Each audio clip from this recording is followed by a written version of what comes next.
Hello friends, मैं हूं मिथिलेश कुमार और आपका स्वागत करता हूं उदित एकेडमी के यूट्यूब चैनल पे। तो फाइनली अब आपका अंतिम घड़ी आ चुका है, क्योंकि अब आपको ज़्यादा टाइम बचा नहीं है। अगले एक दो दिन में आपके एग्जाम हो जाएंगे, तो अब आपको पढ़ना लिखना उतना ज़्यादा, नई चीज़ें तो बिल्कुल भी मत पढ़िएगा और पढ़ाई लिखाई से थोड़ा खुद को पॉज करिए और जो चीज़ें आपको लग रहा है कि आप भूल रहे हैं थोड़ा सा उसको रिवाइज करिए। ठीक है, मैं पहले बता दे रहा हूँ कि अब टेंशन लेने से कोई फायदा नहीं। जब तक टेंशन लेना था आपने ले लिया, अब टेंशन नहीं। अब भैया रिलैक्स होने का टाइम है, रिलैक्स होइए, अच्छे से नींद लीजिएगा, उसके बाद एग्जाम देने जाइएगा। ठीक है, तो चलिए आज कुछ क्वेश्चंस कर लीजिए, उसके बाद तो हमारा क्लास यही लास्ट क्लास रहेगा। इसके बाद अब आपको जो भी वीडियोस मिलेंगी वो इस टाइप की वीडियोस मिलेंगी जो कि आपको थोड़ा बहुत गाइड कर सके कि एग्जाम कैसे देना है। और अदर टाइप्स के जो भी क्वेरीज आएंगे उस चीज में हम लोग हेल्प करेंगे, लेकिन हाँ ये लास्ट वीडियो रहेगा आपको तैयारी करवाने के लिए। ठीक है, तो सबसे पहला आपका बायोलॉजी का मॉडल पेपर 4 चल रहा था, उसका लास्ट है पार्ट 2। ठीक है, चलिए क्वेश्चन नंबर 26 है, लघु बीजाणु जनन के दौरान अर्धसूत्री विभाजन कहाँ होता है? बताइए, अर्धसूत्री विभाजन होता है क्या? अर्धसूत्री विभाजन यानी मियोसिस, है ना? तो मियोसिस कहाँ होता है? लघु बीजाणु जनन यानी कि क्या हो रहा है? माइक्रोस्पोरोजेनेसिस। माइक्रोस्पोरोजेनेसिस मतलब क्या हुआ? माइक्रोस्पोर का फॉर्मेशन हो रहा है, और माइक्रोस्पोर यानी पोलन ग्रेन का फॉर्मेशन की बात कर रहा है। तो पोलन ग्रेन के फॉर्मेशन के दौरान आपका मियोसिस कहाँ होता है? तो पोलन मदर सेल में, याद रखिएगा, पोलन मदर सेल में, जिसके द्वारा पोलन बनेगा। तो वही बोल रहा है, लघु बीजाणु मातृ कोशिका में आपका अर्धसूत्री विभाजन होगा, क्योंकि लघु बीजाणु मातृ कोशिका डिप्लॉयड होता है। इससे जो लघु बीजाणु बनता है यानी कि पोलन ग्रेन बनता है वो हैप्लॉयड होता है, और डिप्लॉयड से हैप्लॉयड आने के लिए क्या करना पड़ता है? मियोसिस करना पड़ता है। समझ रहे ना, यानी अर्धसूत्री विभाजन।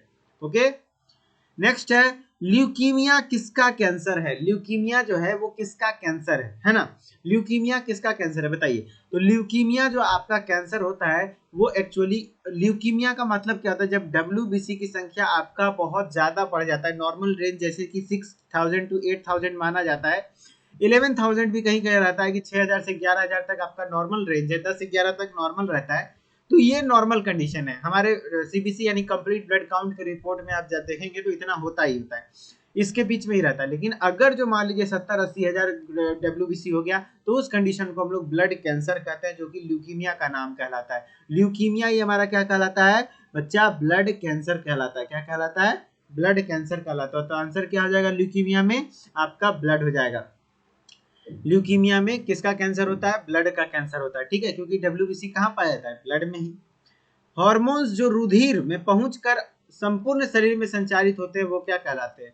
बताइए, जो वैसे क्या कहते हैं हार्मोन्स जो रुधिर में पहुंचकर संपूर्ण शरीर में संचारित हो, तो रुधिर में डायरेक्टली जाने वाली हार्मोन क्या कहलाती है? अंतःस्रावी हार्मोन यानी इंडोक्राइन हार्मोन। वैसे हार्मोन हार्मोन का कैरेक्टर ही यही है कि वो डायरेक्टली ब्लड में फ्लो करता है, उसके लिए कोई डक्ट वगैरह नहीं होती है। ठीक है, नेक्स्ट है जैव संदीप्त यानी बायोल्यूमिनेसेंस, जैसे कि जीव से ही कुछ अच्छा लाइट आता हो उसी को जैव संदीप्त कहते हैं। निम्न में से किस संघ का विशेषता है? तो जब एनिमल विज्ञान पढ़ाए थे तो आपको बताए थे कि टीनोफोरा का आपको क्या होता है? बायोल्यूमिनेसेंस उसका क्या है? कैरेक्टर है। तो आपका क्या हो जाएगा? टीनोफोरा। आंसर क्या हो जाएगा? टीनोफोरा। ठीक है, नेक्स्ट, कॉकरोच की हीमोसिल कितने भागों में बटी होती है? तो कॉकरोच में जो हीमोसिल कैविटी है वो कितने भागों में बटी होती है? तो कॉकरोच का जो हीमोसिल कैविटी है वो कुल मिलाकर के 3 भागों में बटी होती है। कितने भागों में बटी होती है? 3 भागों में बटी होती है। नेक्स्ट है, कॉकरोच में कोलेट्रल ग्रंथि संबंधित होती है। जो ये कोलेट्रल ग्लैंड्स हैं इस प्रकार से, वो किससे संबंधित है? श्वसन से, जनन से, परिसंचरण से या पाचन से? तो आपका आंसर हो जाएगा जनन से। किससे? जनन से। नेक्स्ट है, मूत्र का निर्माण वृक्क के वृक्काणुओं में होता है, इसका वर्णन किस वैज्ञानिक ने किया था? तो वृक्क, मूत्र का निर्माण वृक्क के वृक्काणुओं में होता है, इसका वर्णन किस वैज्ञानिक ने किया था? तो लडविक ने किया था। किसने किया था? लडविक ने किया था। नेक्स्ट है, कोशिका चक्र की G2 प्रावस्था में क्या होती है? तो जैसा आपको सेल साइकिल पता होगा कि सेल साइकिल में कई सारी फेजेज होती हैं, जिसमें कि सबसे पहला होता है G1 फेज, उसके बाद S फेज, उसके बाद G2 फेज, उसके बाद M फेज। तो G1 फेज में क्या होता है? जनरली सेल ग्रोथ करता है। S फेज में क्या होता है? डीएनए सिंथेसिस होता है, क्वेश्चन कई बार आते हैं। और G2 फेज में क्या होता है? Growth and preparation for mitosis, यानी कि विभाजन की तैयारी होती है। और एम फेज में माइटोसिस एक्चुअली विभाजित हो जाता है कोशिका। तो आपको क्या बोला G2 फेज में ना, G2 फेज में क्या होगा, प्रिपरेशन यानी कि विभाजन की तैयारी। तो विभाजन की तैयारी आपका आंसर डी हो जाएगा। यही डीएनए द्विगुणन किस फेज में होता है, तो एस फेज में होता है। ठीक है, नेक्स्ट है आपका मानव शरीर में पाई जाने वाली पेशियां की संख्या कितनी होती है। तो मानव शरीर में पाई जाने वाली पेशियों की संख्या कितनी होती है, यानी मसल्स की, तो आपका 639 होता है। कितना होता है, 639, है ना। मानव शरीर में पाई जाने वाली पेशियों की संख्या कितनी होती है, 639, और हड्डियों की संख्या 206, याद रखिएगा। मीसोग्लिया किस संघ के जंतुओं में होती है, मीसोग्लिया जो होती है वो किस संघ के जंतुओं में होती है, तो आपका आंसर क्या आ जाएगा, सिलेंट्रेटा में होता है। किसमें होता है, सिलेंट्रेटा में होता है। विषाणुओं का वह समूह जो नीले हरे शैवाल पर आक्रमण करता है क्या कहलाता है। तो नीले हरे शैवाल यानी साइनोबैक्टीरिया पे कर रहा है अटैक। तो आपको जब वायरस पढ़ाए थे तो वो आप बताए थे कि साइनोबैक्टीरिया पे अटैक करेगा तो उसको क्या करेगा, साइनोफाइजेज। बैक्टीरिया पे अटैक करेगा तो बैक्टीरियोफेजेज, है ना। तो वही चीज हो जाएगा, साइनोफेजेज आंसर हो जाएगा, है ना। नेक्स्ट है द्विनिषेचन में त्रिगुणित केंद्रक से किसका निर्माण होता है। तो जो डबल फर्टिलाइजेशन होता है एंजियोस्पर्म प्लांट में, उसमें जो त्रिगुणित होता है 3n, वो क्या होता है,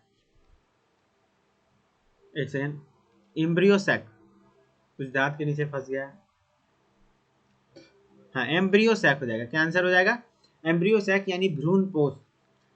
ठीक है, वास्तविक गुहीय जंतु की देह भित्ति तथा आहार नाल के बीच की गुहा किससे विकसित होती है।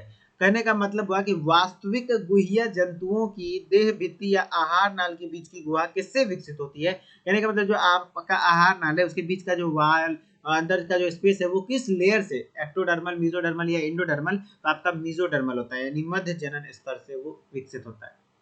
नेक्स्ट है मानव में कपाल तंत्रिकाओं की संख्या यानी क्रेनियल नर्व्स की संख्या कितनी होती है, तो 12 जोड़ी होती है। तो कुल मिलाकर के 24 को होता है। ठीक है, नेक्स्ट है शरीर के ऊपर किस संघ के जंतुओं में प्रवार होता है। प्रवार मतलब क्या हुआ, आपको कह सकते हैं कि एक हार्ड कवरिंग, वो किस में होता है, तो मोलास्का में होता है। किसमें होता है, मोलस्का में होता है। नेक्स्ट है गर्भ निरोधक की निम्न में से विधियां हैं, बताइए कौन सा है, आवर्ती विधि या संभोग व्यवधान या रासायनिक पदार्थ का प्रयोग या उपयुक्त सभी। तो आपका आंसर क्या हो जाएगा, संभोग व्यवधान भी है, आपका आवर्ती विधि भी है, और उपयुक्त सभी भी है। तो आंसर क्या हो जाएगा, उपयुक्त सभी। ठीक है, सब है। निम्नलिखित में से कौन से रुधिर वर्ग को सर्वग्राही माना जाता है। ग्राही मतलब ग्रहण, यानी यूनिवर्सल एक्सेप्टर की बात कर रहा है। तो यूनिवर्सल एक्सेप्टर कौन हो जाएगा, ए बी, और यूनिवर्सल डोनर ओ। तो आपको क्या है, कौन सा रुधिर वर्ग सर्वग्राही माना जाता है, तो यूनिवर्सल ए बी हो जाएगा। ठीक है, निम्न में से किस ग्रंथि को मास्टर ग्रंथि कहा जाता है। तो मास्टर ग्रंथि किसको कहा जाता है भैया, तो आपको कहते हैं पिट्यूटरी ग्लैंड को। किसको कहते हैं, पिट्यूटरी ग्लैंड को। मास्टर ग्रंथि क्या हो जाएगा बच्चा, पिट्यूटरी ग्लैंड को। ठीक है, तो आपका आंसर है पिट्यूटरी।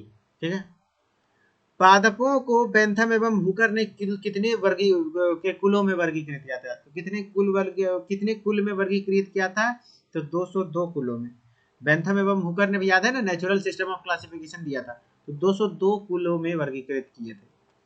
कैंसर रोग के कारकों को क्या कहते हैं। तो कैंसर रोग के कारकों को कार्सिनोजेंस कहते हैं। क्या कहते हैं, कार्सिनोजेनस कहते हैं।